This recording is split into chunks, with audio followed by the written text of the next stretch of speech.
How can leaders improve mental health and wellness in the workplace? My name is Diet Chastain with ARC Integrated, and this is a question that's coming directly from the clients that we work with to help them improve leadership, team, and workplace culture performance. And all of these videos answer a question and give 5 tips and answer that question, again, coming directly from the work that we're doing.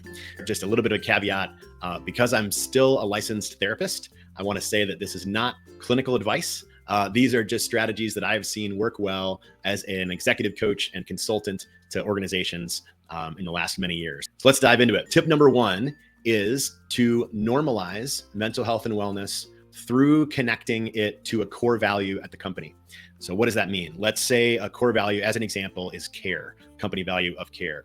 So the way that they might talk about care is through the lens of the importance of recognizing wellness as a way to care for our employees, the importance of recognizing wellness as a way to increase the health and support and effectiveness and performance of our employees.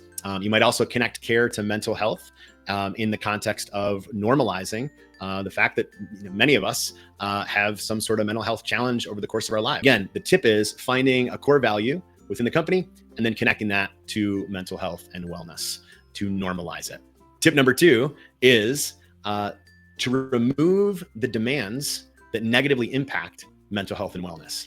So what does that mean? Demands are often unspoken at the organizational level. And I'll give you an example that you'll recognize right away, whether it's from your organization, hopefully not, but certainly organizations that you've heard of. And the unspoken demand is this: we expect unspokenly that employees work 65, 70 hours a week sometimes.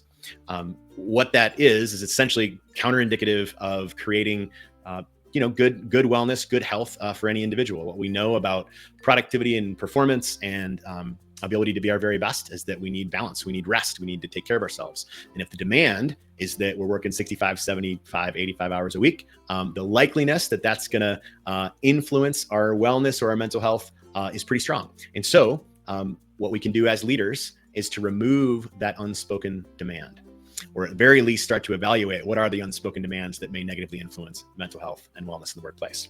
Tip number 3 is to focus on health, not illness. And so what does that mean? That means that the organization has the opportunity to communicate things that may impact a healthy lifestyle. So talking about what are some things that the employee population might do. This could include something as simple as providing food that's really healthy. It could be things that support employees' movement or their ability to take care of themselves, or their ability to meditate or practice mindfulness, for instance. So again, the organization is looking through a lens of what are the ways in which we can promote healthy lifestyle and not the ways in which we can focus on wellness or mental health as a problem or an illness. Tip number 4 is to look for challenge and incentive opportunity.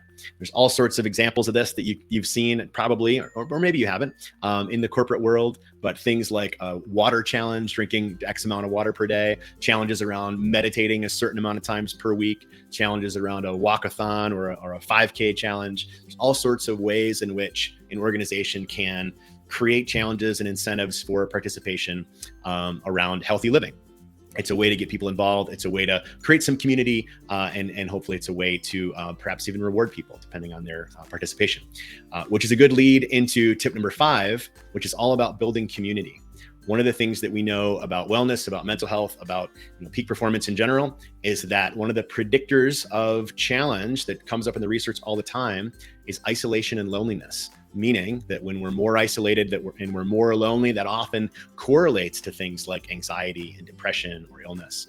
And so what the organization can do, what the opportunity is to focus on community building activities. This could be various ways to gather the employee groups around interests. It could be, hosting events that allow them to get off site together. It could be, depending on the size of the company, it could be an entire company retreat. And so looking for ways to build community amongst the employee population, again, will yield positive results as it relates to normalizing and hopefully maybe even supporting or reducing likelihood of mental health or wellness issues. Those are the 5 tips. Again, question is, how can a leader more effectively improve wellness and mental health in the workplace? 5 tips right away. Number 1, normalizing mental health and wellness by connecting it to a company core value. The example I gave was care as a potential company core value.